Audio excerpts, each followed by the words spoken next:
Okay. Hi everyone. നമ്മൾ കണ്ടിട്ട് ഒരുപാട് കാലമായി അല്ലേ? അപ്പം എന്താ സംഭവം എന്ന് വെച്ച് കഴിഞ്ഞാൽ എൻ്റെ അമ്മയ്ക്ക് സുഖം ഉണ്ടായിരുന്നില്ല. ഹാർട്ട് സർജറി രണ്ടെണ്ണം വേണ്ടി വന്നു. കുറച്ച് കോംപ്ലിക്കേറ്റഡ് ആയിരുന്നു. പിന്നെ ഭയങ്കര പാനിക്കായി. എൻ്റെ സ്വന്തം പ്രിപ്പറേഷൻസ് ഒക്കെ പോകുന്നു എന്ന് തോന്നി. ഇപ്പൊ ക്ലാസ് എടുപ്പൊക്കെ നിർത്തി. എല്ലായിടത്തും നിർത്തിയായിരുന്നു ആക്ച്വലി. ഇവിടെ മാത്രമല്ല. ഇപ്പൊ കുറച്ച് നോർമൽ ആയി തുടങ്ങിയ സിറ്റുവേഷൻസ്. അപ്പോൾ LSGS സ്പെഷ്യൽ ടോപ്പിക്സ് ആണ് നമ്മൾ എടുക്കാൻ പോകുന്നത്. ഓക്കെ. അപ്പം സംഭവം എങ്ങനെയെന്ന് പറഞ്ഞു കഴിഞ്ഞാൽ യൂണിവേഴ്സിറ്റി അസിസ്റ്റന്റിന്റെ സ്പെഷ്യൽ ടോപ്പിക്സ് ഞാൻ എടുത്തിരുന്നു. ഒരുപാട് പേര് റാങ്ക് ലിസ്റ്റിൽ വന്നു. 20ന്റെ ഉള്ളിൽ തന്നെ 3 പേരൊക്കെ വന്നിരുന്നു. ഒരുപാട് പേര് സന്തോഷപൂർവ്വം മെസ്സേജ് അയച്ചിട്ടുണ്ടായിരുന്നു. അപ്പൊ സ്പെഷ്യൽ ടോപ്പിക്സ് എനിക്ക് സാധിക്കും എന്ന് തന്നെയാണ് ഞാൻ വിശ്വസിക്കുന്നത്. അപ്പം പലയിടത്തും ചെക്ക് ചെയ്യുമ്പോൾ എല്ലാം വളരെ ഉയർന്ന ഫീ ആണ് സ്പെഷ്യൽ ടോപ്പിക്സിന് വേണ്ടിയിട്ട്, LSGSന്റെ സ്പെഷ്യൽ ടോപ്പിക്സിന് വേണ്ടിയിട്ട് ഈടാക്കിക്കൊണ്ടിരിക്കുന്നത്. അപ്പൊ എന്നെ കൊണ്ട് കഴിയുന്ന രൂപത്തിൽ ക്ലാസ് എടുക്കാമെന്നാണ് ഞാൻ വിചാരിച്ചിരിക്കുന്നത്. യൂണിവേഴ്സിറ്റി അസിസ്റ്റന്റിന്റെ ഒരു റാങ്ക് ലിസ്റ്റ് വന്നപ്പോൾ ഒരുപാട് കുട്ടികൾ സ്നേഹപൂർവ്വം മെസ്സേജ് അയച്ചു, മിസ് ക്ലാസ് എടുത്തുകൊണ്ട് നന്നായിട്ട് സ്പെഷ്യൽ ടോപ്പിക്സ് ഒക്കെ കിട്ടി. റാങ്ക് ലിസ്റ്റ് വരാത്തവരും അടക്കം മെസ്സേജ് അയച്ചു സ്പെഷ്യൽ ടോപ്പിക്സിന്റെ വർക്ക് കിട്ടിയിട്ടുണ്ടായിരുന്നു എന്ന്.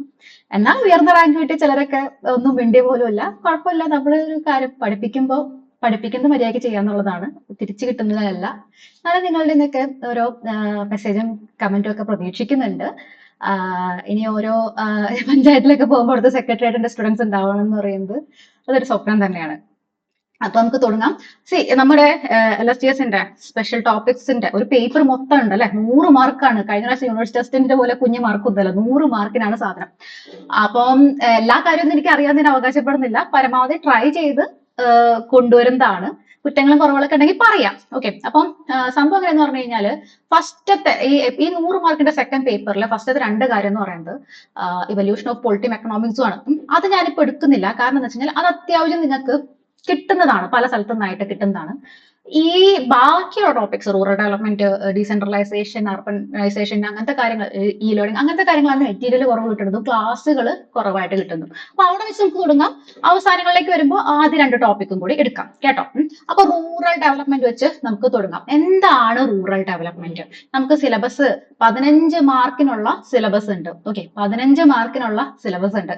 അതായത് വളരെ ഡീറ്റെയിൽ ആയിട്ട് പഠിച്ച് പോയാലേ കാര്യം നടക്കൂ എന്ന് തന്നെ അർത്ഥം. ഈ 15 മാർക്ക് നിങ്ങൾക്ക് ചുമ്മാ കൊണ്ടു തരുമൊന്നുമില്ല, നല്ലോണം പഠിക്കണം. അപ്പൊ റൂറൽ ഡെവലപ്മെന്റ് എന്താണ്? റൂറൽ ഡെവലപ്മെന്റിന്റെ പ്രിൻസിപ്പിൾസ് എന്താണ്? പ്രിൻസിപ്പിൾസ് ഓഫ് റൂറൽ ഡെവലപ്മെന്റ് ആണ് ആദ്യം കിടക്കുന്ന ടോപ്പിക്. റൂറൽ ഡെവലപ്മെന്റിന്റെ ആവശ്യകത എന്താണ്? എന്താണ് ഈ LSGI സെക്രട്ടറി എന്ന് പറഞ്ഞ പോസ്റ്റിന് അതിന്റെ പ്രാധാന്യം? ഇത്തരം കാര്യങ്ങളൊക്കെ കൃത്യമായിട്ട് മനസ്സിലാക്കുന്ന ഒരാൾക്കാണ് ഈ 15 മാർക്ക് അല്ലെങ്കിൽ അതിലൊരു 12 മാർക്കെങ്കിലും ഒപ്പിക്കാൻ സാധിക്കുന്നത്. അപ്പൊ നമ്മൾ ഈ ഒരു ക്ലാസ്സിൽ ഈ പ്രിൻസിപ്പിൾസ് ഓഫ് റൂറൽ ഡെവലപ്മെന്റ്, അതുപോലെ തന്നെ എന്താണ് റൂറൽ ഡെവലപ്മെന്റ് നിങ്ങൾക്ക് മനസ്സിലാക്കി തരാനാണ് ശ്രമിക്കുന്നത്. അടുത്ത ക്ലാസ്സുകളിലായിട്ട് നമ്മൾ റൂറൽ ഡെവലപ്മെന്റ് ഇനീഷ്യേറ്റീവ്സ് അത് പഠിക്കാൻ തുടങ്ങും. അതായത് പ്രീ ഇൻഡിപെൻഡൻസ് തന്നെ ഒരുപാട് ഇനീഷ്യേറ്റീവ്സ് ഉണ്ടായിട്ടുണ്ട്. ബ്രിട്ടീഷുകാരുടെ കാലത്ത് തന്നെ കുറെ ഇനീഷ്യേറ്റീവ്സ് ഉണ്ടായിട്ടുണ്ട്. കാരണം ഫാമിൻ കമ്മീഷൻസിനൊക്കെ പറ്റിയിട്ട് നമ്മൾ പഠിച്ചിട്ടുണ്ട്. ഓക്കെ. പിന്നെ അതുപോലെ തന്നെ ഡീസെൻട്രലൈസേഷൻ, മെക്കാളയുടെ കാലം മുതൽ തുടങ്ങിയിട്ടുള്ള ഫിനാൻഷ്യൽ ഡീസെൻട്രലൈസേഷൻ മുതൽ റിപ്പൺ കൊണ്ടുവന്ന കാര്യങ്ങളും അങ്ങനത്തെ പല കാര്യങ്ങളും നമുക്ക് പഠിക്കാനുണ്ട്. റൂറൽ ഡെവലപ്മെന്റിന്റെ കുറെ ഗ്രാമീണ മോഡലുകളുണ്ട്. ഓക്കെ, പലരുടെയും എക്സ്പെരിമെന്റ്സ് ഉണ്ട്. ഇപ്പൊ നമ്മളിപ്പോ ഗാന്ധിയുടെയും ടാഗോറിന്റെ ഒക്കെ എക്സ്പെരിമെന്റിനെ പറ്റി കേട്ടിട്ടുണ്ടാവും. അത് മാത്രമല്ല അതിനു മുമ്പ് നടന്ന പല എക്സ്പെരിമെന്റ്സും ഉണ്ട്. ഇതെല്ലാം നമ്മൾ അടുത്ത ക്ലാസ്സുകളിലാണ് കൂടുതൽ ഹാൻഡിൽ ചെയ്യാം. ഇത് റൂറൽ ഡെവലപ്മെന്റ് എന്താണെന്ന് നിങ്ങൾക്ക് മനസ്സിലാക്കി തരാൻ വേണ്ടിയിട്ടുള്ള ഒരു ക്ലാസ് ആണ്. ചെറിയ ക്ലാസ് ആയിരിക്കും. ഓക്കെ. അപ്പൊ റൂറൽ ഡെവലപ്മെന്റ് ഏറ്റവും ഇൻട്രൊഡക്ടറി ആയിട്ട് പറയാനുള്ളത് ഇന്ത്യ, നമ്മുടെ ഗാന്ധിയുടെ ഒക്കെ ഒരു വിഷൻ എങ്ങനെയായിരുന്നു? ഇന്ത്യയുടെ ആത്മാവ് എന്ന് പറയുന്നത് ഗ്രാമങ്ങളിലാണെന്നാണ്. പക്ഷെ ആത്മാവ് ഉള്ളിടത്ത് എന്താണ്? കൂടുതലും പോവർട്ടിയാണ് അല്ലെ. നഗരങ്ങളെ അപേക്ഷിച്ച് ഗ്രാമങ്ങൾ ഭയങ്കരമായിട്ടുള്ള പോവർട്ടിയിലാണുള്ളത്. നിങ്ങൾക്ക് അറിയാം, നമ്മുടെ നാട്ടിലെ പോലെയല്ല, എന്തായാലും ഉത്തരേന്ത്യയിലൊക്കെ പല ഗ്രാമങ്ങൾ എന്നൊക്കെ പറഞ്ഞു കഴിഞ്ഞാൽ വെള്ളമില്ല, ശൗചാലയങ്ങളില്ല. നമ്മളെ ഈ ശൗചാലയങ്ങൾ പണിയാന്നൊക്കെ പറയുമ്പോൾ കളിയാക്കും. പക്ഷെ അതില്ല. പിന്നെ അതുപോലെ കുടിവെള്ളം കിട്ടണമെങ്കിൽ കിലോമീറ്ററോളം നടന്നിട്ട് വരിക, പോഷകാഹാരം ഇല്ലാതെ കുട്ടികൾ മരിക്കുക. അങ്ങനെ പല കാര്യങ്ങളും ഇപ്പോഴും ഈ നൂറ്റാണ്ടിൽ നടന്നുകൊണ്ടിരിക്കുന്ന ഗ്രാമങ്ങൾ ഇന്ത്യയിലുണ്ട്. പലവിധ കാരണം കൊണ്ട്. കാരണം ഡെവലപ്മെന്റുകളൊക്കെ ഏറ്റവും അവസാനം എത്തുന്നത് ഇന്ത്യയുടെ ഗ്രാമങ്ങളിലേക്കാണ് ഇപ്പോഴും. അപ്പൊ അതുകൊണ്ട് റൂറൽ ഡെവലപ്മെന്റ് എന്ന് പറയുന്നത് വളരെ ഇമ്പോർട്ടന്റ് ആയിട്ടുള്ള കാര്യമാണ്. പ്രത്യേകിച്ചും നിങ്ങൾ പഞ്ചായത്ത് സെക്രട്ടറി ആയിട്ടാണ് നിയമനം ലഭിക്കുന്നതെങ്കിൽ പഞ്ചായത്തുകളുടെ ഏറ്റവും എന്താ പറയാ ഇപ്പോ KS മെന്ററിന്റെ ആഡിലൊക്കെ ഉണ്ടായിരുന്ന പോലെ ഗ്രാമീണ റിപ്പബ്ലിക്കുകളുടെ തലവനാവാനാണ് നിങ്ങൾ പോകുന്നത്. അപ്പൊ റൂറൽ ഡെവലപ്മെന്റിനെ പറ്റി അറിയുക എന്നത് ഈ ഒരു തസ്തികയെ സംബന്ധിച്ചിടത്തോളം തന്നെ വളരെ ഇമ്പോർട്ടന്റ് ആയിട്ടുള്ള കാര്യമാണ്. റൂറൽ ഏരിയകളില്, റൂറൽ ഗ്രാമങ്ങളിൽ ഏറ്റവും കൂടുതൽ ആളുകൾ ഏർപ്പെട്ടിരിക്കുന്ന ഏത് ജോലിയാണ്? അഗ്രികൾച്ചറിലാണ് അല്ലെ. സിഗ്നിഫിക്കന്റ് പോർഷൻ എപ്പോഴും അഗ്രികൾച്ചറിലാണ്. ഇപ്പൊ ഇന്ത്യയുടെ GDP നോക്കുകയാണെങ്കിൽ നിങ്ങൾ എക്കണോമിക്സിൽ പഠിക്കുന്ന കാര്യമാണ്. ഏറ്റവും കൂടുതൽ കോൺട്രിബ്യൂഷൻ വരുന്നത് സേവന മേഖല, ടെറിഷറി സെക്ടറിൽ നിന്നാണെങ്കിൽ പോലും ഏറ്റവും കൂടുതൽ ആൾക്കാർ പണിയെടുക്കുന്നത് കാർഷിക മേഖല, പ്രൈമറി സെക്ടറിലാണ്. ഓക്കെ, അപ്പൊ റൂറൽ ഡെവലപ്മെന്റിനെ പറ്റി നമ്മൾ പറയുമ്പോൾ നമുക്ക് അഗ്രികൾച്ചറിനെ വിടാതെ പറ്റില്ല. അപ്പോൾ വളരെ ഇന്റർസെക്ഷൻ ഉള്ള രണ്ട് ടോപ്പിക്കാണ് അഗ്രികൾച്ചറും റൂറൽ ഡെവലപ്മെന്റും. ഇൻഫാക്ട് അഗ്രികൾച്ചറിന്റെ ഡെവലപ്മെന്റ് ആണ് ഒരു പരിധി വരെ റൂറൽ ഡെവലപ്മെന്റ്. ഓക്കെ, അപ്പൊ റൂറൽ ഡെവലപ്മെന്റിൽ നമുക്ക് ഒരുപാട് ചലഞ്ചസ് ഉണ്ട്. ഒന്ന്, അവിടെ ഇൻഫ്രാസ്ട്രക്ചർ വളരെ കുറവാണ്, കമ്മ്യൂണിക്കേഷന്റെ കാര്യങ്ങൾ വളരെ കുറവാണ്, ട്രാൻസ്പോർട്ടേഷന്റെ കാര്യങ്ങൾ വളരെ കുറവാണ്, ലിറ്ററസി വളരെ കുറവാണ്. അതായത് ഹ്യൂമൻ റിസോഴ്സ് മാനേജ്മെന്റിന്റെ കാര്യം വളരെ പരിതാപകരമായിട്ടുള്ള അവസ്ഥയിലാണ്. ഓക്കെ, അപ്പം ഈ അഗ്രികൾച്ചറിന്റെ ഡെവലപ്മെന്റിനോടൊപ്പം തന്നെ ഇൻഫ്രാസ്ട്രക്ചറിലും ഹ്യൂമൻ റിസോഴ്സ് ഡെവലപ്മെന്റ്, അതായത് അവിടെ ലിറ്ററസി, ബാക്കി വിദ്യാഭ്യാസം, അങ്ങനത്തെ കാര്യങ്ങൾ, ബേസിക് ആയിട്ടുള്ള അമ്യൂണിറ്റീസ് കൊണ്ടുവരിക, ട്രാൻസ്പോർട്ടേഷൻ കൊണ്ടുവരിക, ഇതെല്ലാം തന്നെ റൂറൽ ഡെവലപ്മെന്റിന്റെ ഭാഗമാണ്. ഇതെല്ലാം വളരെ ചലഞ്ചിങ്ങും ആണ്. കാരണം ഇപ്പോഴും കൂടുതൽ ഗ്രാമങ്ങളും വളരെ പോവർട്ടിയിൽ ആഴ്ന്നു കിടക്കുന്ന അവസ്ഥയിലാണ് ഉള്ളത്. ഓക്കെ, അപ്പൊ അതാണ് ഒരു ഇൻട്രൊഡക്ഷൻ ആയിട്ട് റൂറൽ ഡെവലപ്മെന്റിനെ പറ്റി പറയാനുള്ളത്. എന്താണ് റൂറൽ ഡെവലപ്മെന്റ് നിങ്ങൾക്ക് കുറച്ചൊക്കെ മനസ്സിലായിട്ടുണ്ടാവും. അതായത് റൂറൽ ഏരിയകളിൽ ഏതെല്ലാം ഏരിയയിലാണ് അവർ ലാഗ് ചെയ്തിട്ടുള്ളത്, ആ ഏരിയ എല്ലാം ഫോക്കസ് ചെയ്ത് ഇംപ്രൂവ് ചെയ്യുക. Okay, rural development focuses on improving areas lagging in overall village economy development. Okay, അപ്പൊ ഏതെല്ലാമാണ് ആ കീ ഏരിയാസ്? ഫസ്റ്റ് നമ്മൾ നേരത്തെ പറഞ്ഞ പോലെ തന്നെ ഹ്യൂമൻ റിസോഴ്സസ്. ഹ്യൂമൻ റിസോഴ്സസ് എന്ന് പറയുമ്പോൾ ആളുകൾക്ക് നല്ല മസിൽ ഉണ്ടാക്കി കൊടുക്കാത്തുള്ളത് അല്ല. ഓക്കെ, ഹ്യൂമൻ റിസോഴ്സസ് എന്ന് പറയുമ്പോൾ പോഷകാഹാരം അതിന്റെ ഒരു ഭാഗമാണ്. അതിന്റെ ഒപ്പം തന്നെ എന്താണ് ഏറ്റവും പ്രധാനപ്പെട്ട സംഭവം? ആരോഗ്യം തന്നെയാണ് ഏറ്റവും പ്രധാനപ്പെട്ടത്. അതിനൊപ്പം തന്നെ ലിറ്ററസി എന്ന് പറയുന്നത് വളരെയധികം ശ്രദ്ധ പതിപ്പിക്കേണ്ട കാര്യമാണ്. കാരണം എന്താ വെച്ചാൽ ലിറ്റർ ആയിട്ടുള്ള ഒരു സമൂഹത്തിന് മാത്രം, സാക്ഷരതയുള്ള ഒരു സമൂഹത്തിന് മാത്രമേ മുന്നോട്ട് പോകാനായിട്ട് സാധിക്കുകയുള്ളൂ. അവർക്ക് ലഭിക്കേണ്ട കാര്യങ്ങളെ പറ്റി അവർക്ക് മനസ്സിലാക്കാൻ സാധിക്കണമെങ്കിൽ സാക്ഷരത വേണം അല്ലെ. അല്ലെങ്കിൽ ഒരുപാട് സ്കീമുകൾ നടപ്പിലാക്കി തങ്ങളുടെ അവകാശങ്ങൾ എന്താണെന്ന് അറിയാത്ത ഒരു ജനതയ്ക്ക് മുന്നോട്ട് ഈ ഒരു ഹെൽപ്പുകളൊക്കെ സ്വീകരിക്കാൻ സാധിക്കുമോ? ഇല്ല. സോ ലിറ്ററസി എന്ന് പറയുന്നത് വളരെ പ്രാധാന്യത്തിൽ നമ്മൾ ഹ്യൂമൻ റിസോഴ്സ് ഡെവലപ്മെന്റിൽ നോക്കുന്ന കാര്യമാണ്. Okay, especially female literacy. നമുക്കറിയാം എത്രമാത്രം പോവർട്ടിയിലേക്ക് ആളുകൾ പോകുന്നു, എത്രമാത്രം അണ്ടർ ഡെവലപ്മെന്റിലേക്ക് പോകുന്നു, അവിടെ ഏറ്റവും അതിലും അണ്ടർ ഡെവലപ്മെന്റിലേക്ക് പോകാറുള്ളത് ഫീമെയിൽ ലിറ്ററസിയാണ്. ഓക്കെ, ഫീമെയിൽ ഡെവലപ്മെന്റും ആണ്. ഓക്കെ, സോ ഫീമെയിൽ ഡെവലപ്മെന്റ് എന്ന് പറയുന്നത്, എക്സ്പെഷ്യലി ഫീമെയിൽ ലിറ്ററസി എന്ന് പറയുന്നത് human resource development in rural areas വളരെ പ്രാധാന്യം അർഹിക്കുന്നു. Education, skill development, may be ഒരു ഗ്രാമത്തില് നമ്മൾ അഗ്രികൾച്ചറിൽ ഇടപെടുന്നതിന്റെ ഒപ്പം തന്നെ അതിന് സ്കില്ലുകൾ ധാരാളം വേണം. അതിനൊപ്പം തന്നെ ആ ഗ്രാമത്തിൽ ആരൊക്കെ വേണം? ഇലക്ട്രീഷ്യൻസ് വേണം, എന്താ പറയാ പലതരത്തിലുള്ള ജോലികൾ, മാനുവൽ ലേബർ ചെയ്യുന്നവരും ടീച്ചേഴ്സും, അങ്ങനെ പലതരത്തിലുള്ള ആൾക്കാരുണ്ട്. അത്തരം ആളുകളുടെ സ്കില്ലുകൾ ഡെവലപ്പ് ചെയ്യാനുള്ള കാര്യങ്ങൾ. ഹെൽത്തിനെ പറ്റി നമ്മൾ ഓൾറെഡി പറഞ്ഞു. പകർച്ചവ്യാധികളിൽ നിന്നും അല്ലെങ്കിൽ സാധാരണ പ്രൈമറി ഹെൽത്ത് സെന്റേഴ്സ് ആയിട്ടും വാക്സിനേഷൻ നടപ്പിലാക്കിയിട്ടും പല രൂപത്തിലുള്ള ഹെൽത്ത് സംബന്ധമായ കാര്യങ്ങൾ. സാനിറ്റേഷൻ വളരെ ഇമ്പോർട്ടന്റ് ആണ്. ഈ പറഞ്ഞ പോലെ ശൗചാലയങ്ങൾ സ്ഥാപിക്കുക, പൊതുസ്ഥലങ്ങളിലുള്ള ഓപ്പൺ ഡെഫിക്കേഷൻ തടയുക, പിന്നെന്താണ് പലതരത്തിലുള്ള കാര്യങ്ങൾ, വേസ്റ്റ് മാനേജ്മെന്റ്, അങ്ങനെ ധാരാളം അവിടെ പ്രകൃതിയുമായിട്ട് ബന്ധപ്പെട്ട അവിടുത്തെ പുഴകളും കാര്യങ്ങളും ഒന്നും എന്താ പറയാ മലിനമാക്കപ്പെടാതെ നോക്കുക, അങ്ങനത്തെ കാര്യങ്ങൾ. പബ്ലിക് ഹെൽത്ത് എന്ന് പറയുമ്പോൾ മൊത്തത്തിൽ ആളുകളുടെ ഹെൽത്ത്, വാക്സിനേഷൻ പോലത്തെ പബ്ലിക് ഹെൽത്തിന് വേണ്ടിയിട്ടുള്ള കാര്യങ്ങളും എല്ലാം നടപ്പിലാക്കുക. ഇത് ഹ്യൂമൻ റിസോഴ്സിൽ ഉൾപ്പെടുന്നതാണ്. അതൊരു കീ ഏരിയ ആണ് റൂറൽ ഡെവലപ്മെന്റിന്റെ. Okay, then land reforms. നിങ്ങൾക്ക് അറിയുന്നുണ്ടാവും, നിങ്ങളിപ്പോ കുറച്ച് ഈ കർണാടക ടൈപ്പ് സിനിമകളൊക്കെ കാണുമ്പോൾ, പഴയ മലയാള സിനിമകളാണെങ്കിൽ ഒരു വലിയ കൗണ്ടറിന്റെ കയ്യിലോ അങ്ങനത്തെ ആളുകളുടെ കയ്യിൽ മൊത്തം ഭൂമി ഉണ്ടാവും. അവിടുത്തെ ആളുകള് അടിമകളെ പോലെ അവിടെ ജോലി ചെയ്യുന്നുണ്ടാവും അല്ലെ. അപ്പം ഒരു വളരെ ചെറിയ പെർസെന്റേജ് ആളുകളുടെ കയ്യിൽ മൊത്തം റിസോഴ്സ് ഒരുക്കുക, മൊത്തം ലാൻഡ് ഒരുക്കുക. ഈ ലാൻഡിനെ നമ്മള് കൃഷിക്കാരുടെ കയ്യിലേക്ക് എത്തിക്കുക. അതാണ് ലാൻഡ് റിഫോംസ് എന്നുള്ള കാര്യം കൊണ്ട് ഉദ്ദേശിക്കുന്നത്. കേരളത്തിൽ വളരെ എഫക്റ്റീവ് ആയിട്ട് ലാൻഡ് റിഫോംസ് നടന്നിട്ടുണ്ട്. പക്ഷെ ഉത്തരേന്ത്യയിൽ പല സ്ഥലത്തും നന്നായിട്ട് നടന്നിട്ടില്ല. അപ്പൊ ലാൻഡ് റിഫോംസ് എന്ന് പറയുന്നത് വളരെ ഇമ്പോർട്ടന്റ് ആയ ഒരു കാര്യമാണ് റൂറൽ ഡെവലപ്മെന്റിൽ. ഓക്കെ, ഇതൊക്കെ സ്റ്റേറ്റ്മെന്റിൽ കണ്ടാൽ നിങ്ങൾക്ക് മനസ്സിലാവണം കേട്ടോ. അതായത് ലാൻഡ് റിഫോംസ് എങ്ങനെയാണ് അതായത് ഒരു ജന്മിക്ക് വേണ്ടി പണിയെടുക്കുന്ന പോലെ ആയിരിക്കില്ല സ്വന്തമായിട്ട് ലാൻഡ് ഉള്ള ഒരു കർഷകൻ അവന് വേണ്ടി പണിയെടുക്കുന്നത്. ഓക്കെ, ഡെഫിനറ്റ് ആയിട്ടും പോവർട്ടിയിൽ നിന്ന് രക്ഷപ്പെടാൻ സഹായിക്കുന്നത് മാത്രമല്ല പ്രൊഡക്ടിവിറ്റിയും അവിടെ ഇൻക്രീസ് ആവും. അതുപോലെ കൂടുതൽ തൊഴിലെടുക്കാനായിട്ട് ആളുകൾ വരും. പിന്നെ ലാൻഡുകൾ കയ്യിലെത്തുക എന്ന് പറയുമ്പോൾ അവിടെ പ്രൊഡക്ഷൻ ഇൻക്രീസ് ആവുന്നതിന്റെ ഒപ്പം മൊത്തത്തിൽ റൂറൽ ഏരിയയിൽ വെൽത്ത് വരികയും അതിന്റെ ഒപ്പം തന്നെ ബാക്കി കാര്യങ്ങൾ ഇമ്പ്രൂവ് ആവുകയും ചെയ്യും. സോ ലാൻഡ് റിഫോംസ് എന്ന് പറയുന്നത് വളരെ കീ ആയിട്ടുള്ള ഒരു ഡെവലപ്മെന്റ് ആണ്. ഓക്കെ, പിന്നെ നമുക്ക് പ്രൊഡക്റ്റീവ് റിസോഴ്സ് ഡെവലപ്മെന്റ്സ് വേണം. അതായത് ഇപ്പൊ ഒരു ഏരിയ മെയിൻലി റൂറൽ ഏരിയാസിൽ കൂടുതൽ അഗ്രികൾച്ചർ ആണ് അല്ലെ. അപ്പൊ അഗ്രികൾച്ചറിന് പ്രൊഡക്ടിവിറ്റി കൂട്ടാൻ വേണ്ടിയിട്ട് അവിടെ നമുക്ക് സയന്റിഫിക് ആയിട്ടുള്ള കാര്യങ്ങൾ ചെയ്യാം, പുതിയ വിളകൾ കൊണ്ടുവരാം. അതുപോലെ തന്നെ അഗ്രികൾച്ചറൽ എക്യുപ്മെന്റ്സ്, ട്രാക്ടേഴ്സ് പോലത്തെ കാര്യങ്ങളെല്ലാം കൊണ്ടുവരാം. പിന്നെന്താണ്, ഈ അഗ്രികൾച്ചർ ലൈക് ഈ സാധനങ്ങൾ പ്രൊഡ്യൂസ് ചെയ്താൽ മാത്രം പോരാ, സ്റ്റോർ ചെയ്യാനുള്ള കാര്യങ്ങൾ വേണം. അപ്പൊ അതിനെന്താണ് വെയർ ഹൗസസും കാര്യങ്ങളെല്ലാം കൊണ്ടുവരാം. അങ്ങനെ പ്രൊഡക്റ്റീവ് റിസോഴ്സ് ഡെവലപ്മെന്റ്. പിന്നെ അതുപോലെ തന്നെ കൃഷിഭവനുകൾ സ്ഥാപിച്ച് ഗവൺമെന്റിന്റെ സഹായത്തോടെ കർഷകരെ സഹായിക്കാം.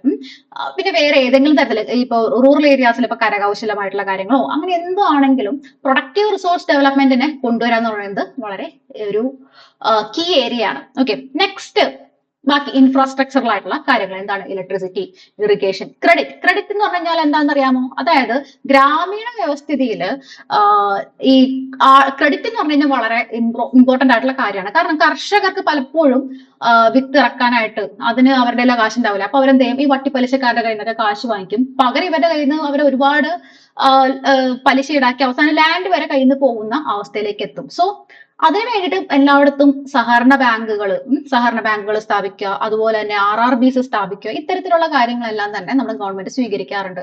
അപ്പോൾ അഗ്രികൾച്ചറിന് വേണ്ടി ക്രെഡിറ്റ് ലഭ്യമാക്കുക എന്നുള്ള അത് വളരെ ഇമ്പോർട്ടന്റ് ആയിട്ടുള്ള കാര്യമാണ്. മാർക്കറ്റിംഗ്, ഇപ്പോൾ കർഷകര് ഒരു സാധനം ഉത്പാദിപ്പിക്കുക എന്നുള്ളതല്ലാതെ അവർക്ക് മാർക്കറ്റിംഗിലേക്ക് ഡയറക്റ്റ് ആയിട്ട് ഇടപെടാറില്ല. എപ്പോഴും ഇടനിലക്കാർ പറ്റിക്കലാണ് ഉണ്ടാവാറുള്ളത്. സോ അതിന് ഇവർക്ക് കാർഷിക സഹകരണ സംഘങ്ങൾ സ്ഥാപിച്ച് മാർക്കറ്റ് ചെയ്യാം. ഓക്കെ, അപ്പൊ അതൊക്കെ നമ്മൾ ഇനി വരുന്നതിൽ പഠിക്കും കേട്ടോ. ഇപ്പൊ ഇപ്പൊ നമ്മൾ വാങ്ങിക്കുന്നത്, നമ്മളിപ്പോ 100-200 രൂപ കൊടുത്തൊക്കെ ഉള്ളി വാങ്ങിച്ചിരുന്ന സമയത്ത് അത് വിറ്റ കർഷകൻ ചിലപ്പോൾ 2 രൂപയായിരിക്കും കിട്ടിയിട്ടുണ്ടാവുക. അതൊക്കെ ഇപ്പോഴത്തെ റിയാലിറ്റിയാണ്. ഓക്കെ, എപ്പോഴും ഇടനിലക്കാര് ചൂഷണം ചെയ്തുകൊണ്ടിരിക്കുന്ന വിഭാഗങ്ങളാണ് ഉള്ളത്.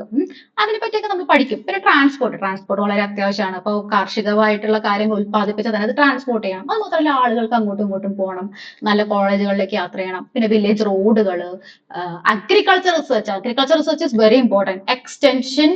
Agriculture research and extension, പിന്നെ ഇൻഫോർമേഷൻ ഡിസെമിനേഷൻ. ഓക്കെ, ഇത്തരം കാര്യങ്ങളെല്ലാം തന്നെ വളരെ ഇമ്പോർട്ടന്റ് ആണ്, കീ ഏരിയാസ് ആണെന്ന് പറയാം. ഓക്കെ, ഇനി ഡെഫിനിഷൻസ്. ഈ റൂറൽ ഡെവലപ്മെന്റ് എന്താണ് എന്നതിനെ പറ്റി ധാരാളം ഡെഫിനിഷൻസ് വരാറുണ്ട്. അപ്പോൾ ബിഫോർ ഇൻഡിപെൻഡൻസ് ആണെങ്കിൽ റോയൽ കമ്മീഷൻ ഓഫ് അഗ്രികൾച്ചറും അതുപോലെ തന്നെ പലതരത്തിലുള്ള ഫാമിൻ കമ്മീഷൻസ് ഒക്കെ റൂറൽ ഡെവലപ്മെന്റിനെ പറ്റി പല കാര്യങ്ങളും പറഞ്ഞിട്ടുണ്ട്. പക്ഷെ നമ്മൾ കൂടുതലും ഇപ്പൊ ഉപയോഗിച്ചുകൊണ്ടിരിക്കുന്നത് ഇപ്പൊ ഇന്റർനാഷണൽ തലത്തിലാണെങ്കിലും റൂറൽ ഡെവലപ്മെന്റിനെ പറ്റിയിട്ട് വേൾഡ് ബാങ്കിന്റെ ഒരു ഉൾക്കാഴ്ചയാണ്. വേൾഡ് ബാങ്ക് മുന്നോട്ട് വെച്ച ഒരു ഡെഫിനിഷനാണ് കൂടുതലും ആശ്രയിച്ചുകൊണ്ടിരിക്കുന്നത്. Okay, concept of rural development was born in the context of അഗ്രികൾച്ചറിന്റെ കോണ്ടെക്സ്റ്റിലാണ് നമ്മൾ നേരത്തെ പറഞ്ഞ പോലെ തന്നെ റൂറൽ ഡെവലപ്മെന്റിനെ നമുക്ക് ഡിഫൈൻ ചെയ്യാൻ തന്നെ പറ്റുള്ളൂ. The World Bank defines rural development as a strategy design to improve the economic and social life of a specific group of people. എന്താണ് റൂറൽ ഡെവലപ്മെന്റ്? റൂറൽ ഡെവലപ്മെന്റ് എന്ന് പറഞ്ഞു കഴിഞ്ഞാൽ ഒരു സ്ട്രാറ്റജിയാണ്, ഒരു ഡെവലപ്മെന്റ് സ്ട്രാറ്റജിയാണ്. ആർക്ക് വേണ്ടി? സോഷ്യൽ ലൈഫും എക്കണോമിക് ലൈഫും ഒരു സ്പെസിഫിക് ഗ്രൂപ്പ് ഓഫ് പീപ്പിളിന്റെ social and economic life improve ചെയ്യാൻ വേണ്ടിയിട്ടുള്ള ഒരു സ്പെസിഫൈഡ് സ്ട്രാറ്റജിയാണ് റൂറൽ ഡെവലപ്മെന്റ്. അപ്പോൾ നിങ്ങൾക്ക് ചോദിക്കാം, ഏതാണ് ഈ സ്പെസിഫൈഡ് സ്ട്രാറ്റജി, ഏതാണ് ഈ സ്പെസിഫിക് ഗ്രൂപ്പ് ഓഫ് പീപ്പിൾ? അതാണ് ഞാൻ ഇവിടെ എഴുതി വെച്ചിട്ടുള്ളത്. ഇത് വേൾഡ് ബാങ്ക് തന്നെ നമുക്ക് പറഞ്ഞു തന്നിട്ടുള്ളത്. ആരാണ് ഈ ഒരു specific group of people? The rural poor. Okay, rural poor ആണ്. അതായത് റൂറൽ ഏരിയയിലുള്ള ജന്മിമാരുടെ കാര്യമല്ല, അവിടെ പണിയെടുക്കുന്ന അടിയാളന്മാരെ പോലെ പണിയെടുക്കുന്ന പാവപ്പെട്ടവർ. ഓക്കെ, അവരുടെ പലതരത്തിലുള്ള കാര്യങ്ങൾ, അവര് തന്നെ ഏറ്റവും പൂറസ്റ്റ് ആയിട്ടുള്ള ആൾക്കാരുടെ ജീവിതങ്ങൾ, ഓക്കെ, അവരുടെ ചെറിയ തരത്തിലുള്ള ഫാമേഴ്സ് ഉണ്ടാവും. ഓക്കെ, സ്മോൾ സ്കെയിൽ ഫാമേഴ്സ് ഉണ്ടാവും, അതുപോലെ തന്നെ ടെനൻസ് ഉണ്ടാവും, പാട്ടത്തിനെടുത്ത് ജീവിക്കുന്ന ആൾക്കാരുണ്ടാവും അല്ലെ. ജന്മിയുടെ കയ്യിൽ നിന്ന് പാട്ടത്തിനെടുത്ത് ജോലി ചെയ്ത് ജീവിക്കുന്ന ടെനൻസ്, അതുപോലെ ലാൻഡ്ലെസ്, ഒട്ടും ലാൻഡ് തന്നെ ഇല്ലാതെ അടിമകളെ പോലെ ജീവിക്കുന്ന ആൾക്കാർ, ഇവരെ എല്ലാവരെയും തന്നെ ഡെവലപ്മെന്റിനെയാണ് റൂറൽ ഡെവലപ്മെന്റ് എന്നതിനെ ഉദ്ദേശിക്കുന്നത് എന്ന് വേൾഡ് ബാങ്ക് പറയുന്നു. ഓക്കെ, ഇവിടെ നിങ്ങൾക്ക് കാണാൻ കഴിയുന്ന ഒരു കാര്യമുണ്ട്. ഈ group include small scale farmers, tenants and landless. Okay, എന്തുകൊണ്ടായിരിക്കും small scale farmers, tenants and landless എന്ന് പറയാൻ കാരണം അഗ്രികൾച്ചറിന്റെ കോണ്ടെക്സ്റ്റിലാണ് ഈ ഒരു ഡെഫിനിഷൻ വന്നിരിക്കുന്നത്. ഓക്കെ, വേൾഡ് ബാങ്ക് ആദ്യം തന്നെ പറയുന്നത്, അതായത് ഈ കൺസെപ്റ്റ് ഓഫ് റൂറൽ ഡെവലപ്മെന്റ് എന്ന് പറഞ്ഞു കഴിഞ്ഞാൽ it is in the context of agriculture. Okay, മനസ്സിലാവുന്നുണ്ടല്ലോ അല്ലെ? അപ്പൊ റൂറൽ ഡെവലപ്മെന്റിനെ പറ്റിയിട്ട് പിന്നീട് എന്തൊക്കെയാണ് പറയുന്നത്? പലതരത്തിലുള്ള കാര്യങ്ങൾ, പലതരത്തിലുള്ള projects. Okay, it's A mix of projects. Okay, എന്തൊക്കെയാണ് ആ തരത്തിലുള്ള ആക്ടിവിറ്റീസ്? എന്തൊക്കെയാണ്? ഒന്ന്, അഗ്രികൾച്ചർ ഔട്ട്പുട്ട് ഇൻക്രീസ് ചെയ്യാൻ വേണ്ടിയിട്ടുള്ള കാര്യങ്ങൾ. Okay, agriculture output.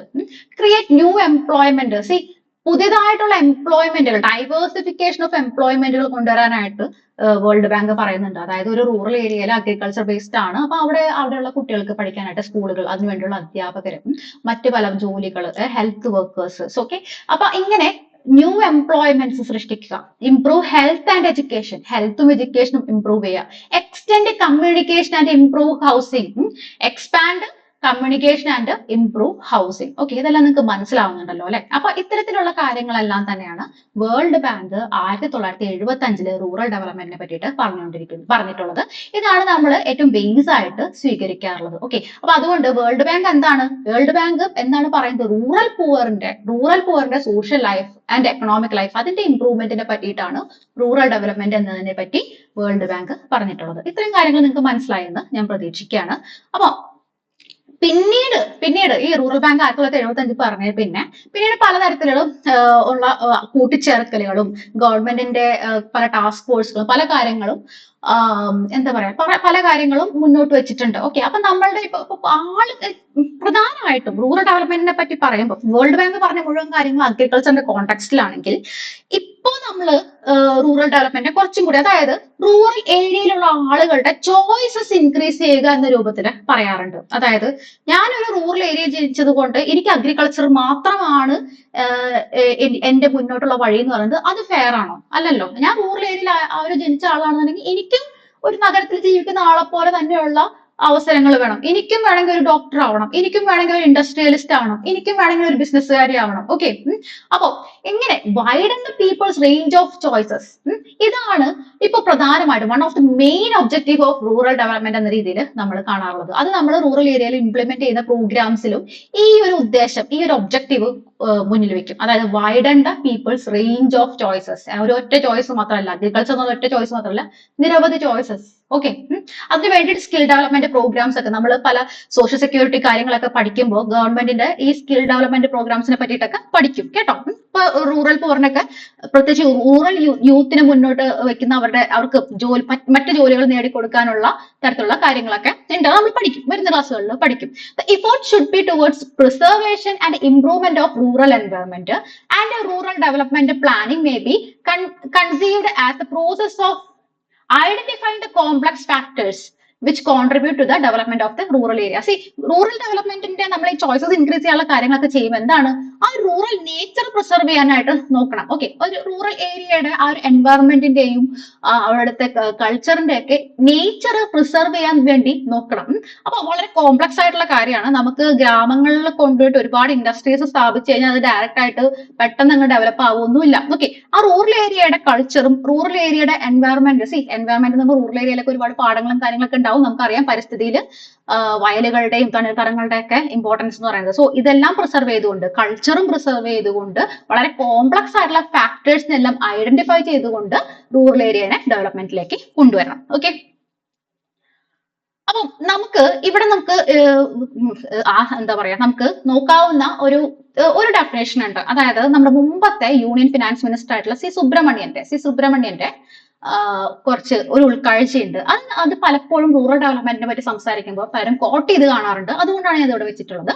Systematic and scientific use of all our natural resources and as a part of this process enabling every person to engage himself or herself in a productive and a socially useful occupation and earn an income that would meet at least the basic needs. Okay, അതായത് നമ്മൾ systematic ആയിട്ടുള്ള scientific ആയിട്ടുള്ള എല്ലാ natural റിസോഴ്സസിന്റെയും ഉപയോഗം, okay, അതെങ്ങനെയാണ് rural ഏരിയയിലുള്ള ഒരാളെ productive ആക്കാൻ വേണ്ടി ഹെൽപ്പ് ചെയ്യുന്ന, അയാൾക്ക് സോഷ്യലി യൂസ്ഫുൾ ആയിട്ടുള്ള ഒരു ഒക്യുപ്പേഷൻ കണ്ടെത്താനും അയാൾക്ക് സ്വന്തമായിട്ട് ഇൻകം ഏൺ ചെയ്യാനും കഴിയുന്ന രൂപത്തിലും അയാളുടെ ബേസിക് നീഡ്സ് അയാൾക്ക് മീറ്റ് ചെയ്യാൻ പറ്റുന്ന സാഹചര്യത്തിലുമുള്ള പ്രോസസ്സസ് ആണ്. അതായത് systematic and scientific use of all our natural resources. നമ്മുടെ നാട്ടിലെ മുഴുവൻ നാച്ചുറൽ റിസോഴ്സസും സിസ്റ്റമാറ്റിക്കും സയന്റിഫിക്കും ആയിട്ട്, ഓക്കെ, അതായത് നേരെ ഉപയോഗിച്ച് സസ്റ്റൈനബിൾ ആയിട്ട് വേണം, അല്ലാണ്ട് ഉപയോഗിച്ച് കേടാക്കുക എന്നുള്ളതല്ല, അതെല്ലാം ഉപയോഗിക്കുക.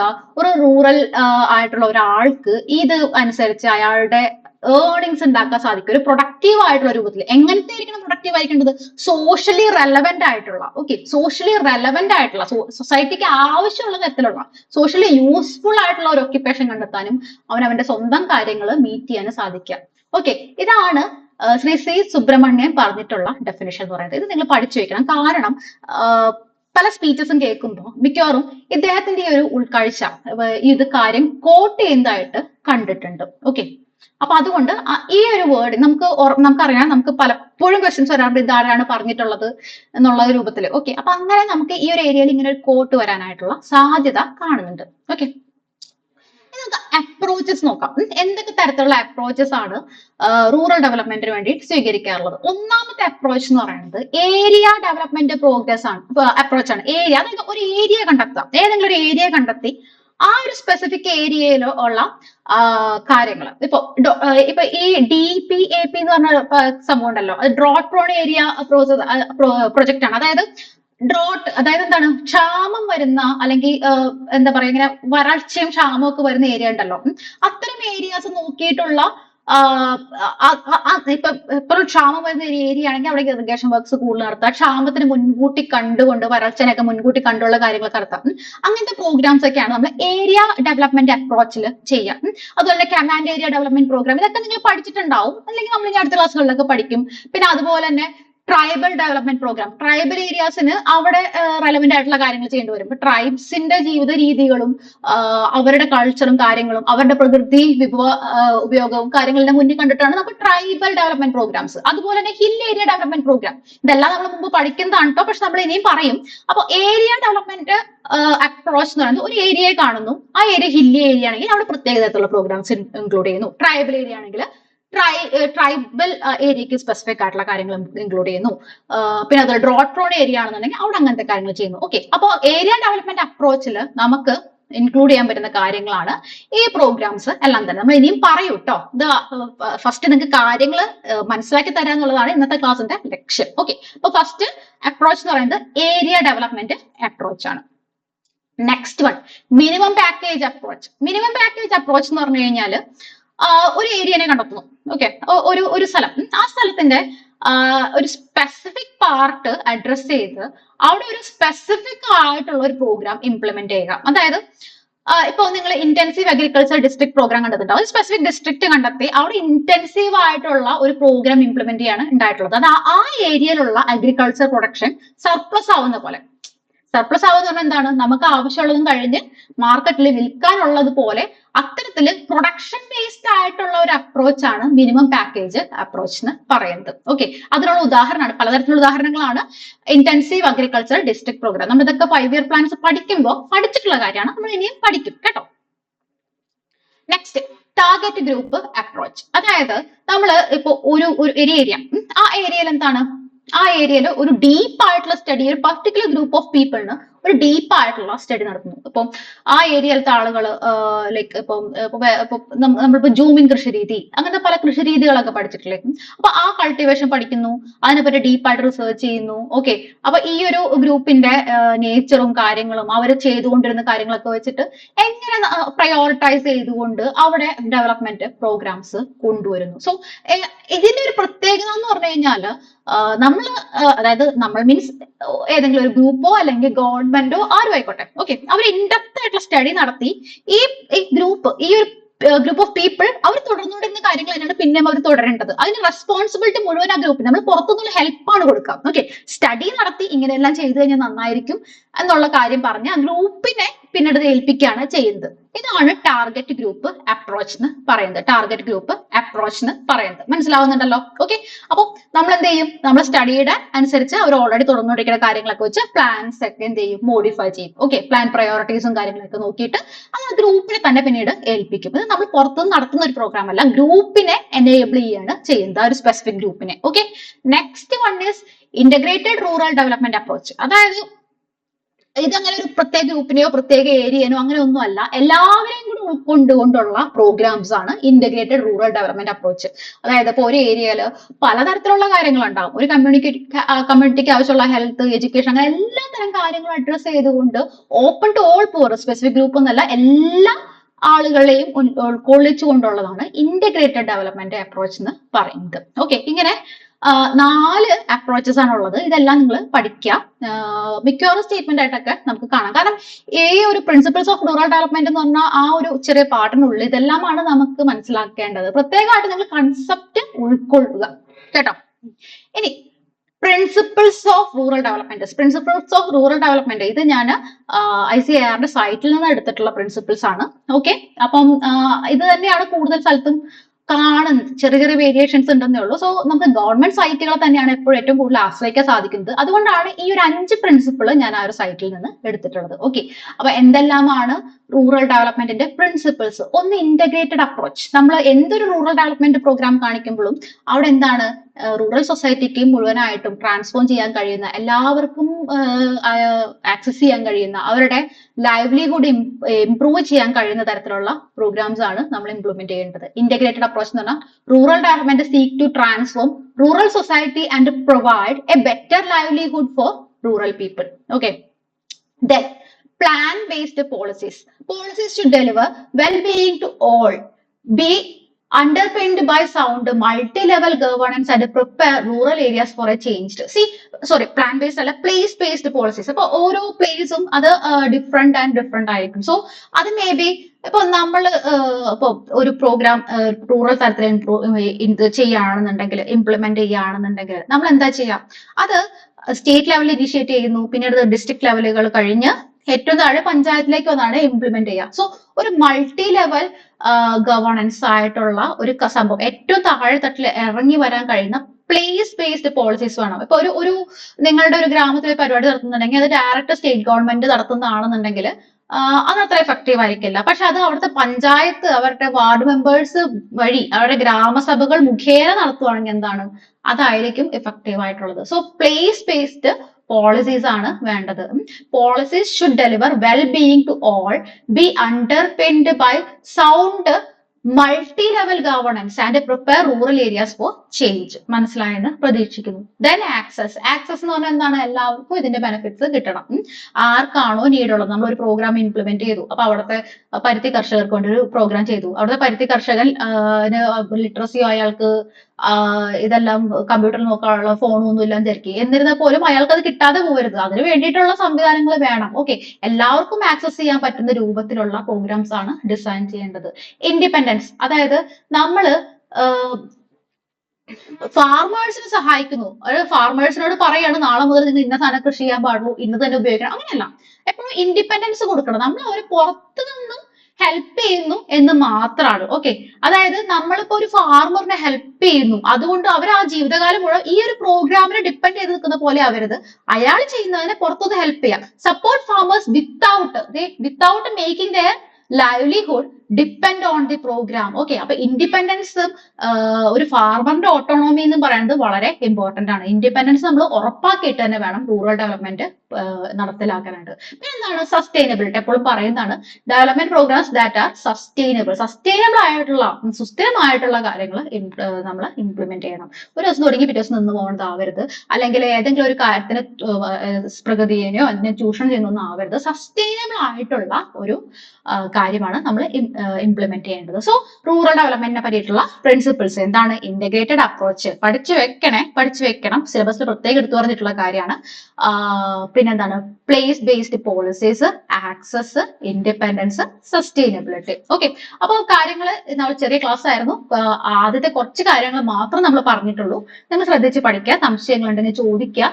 ഗ്രൂപ്പ് ഞാനിത് നമ്മുടെ ചാനലിലാണ് ഇതിന്റെ നോട്ട് അപ്ലോഡ് ചെയ്യാം. ഡിസ്ക്രിപ്ഷനിൽ കാര്യങ്ങളെല്ലാം ചെയ്തേക്കാം.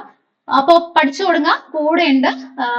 ഇപ്പൊ എല്ലാവരെയും LSD സെക്രട്ടറിമാരൊക്കെ ആയിട്ട് കാണാൻ കഴിയുന്നുള്ള പ്രതീക്ഷയിൽ ക്ലാസ് നിർത്തുകയാണ്. എല്ലാവർക്കും താങ്ക്സ്.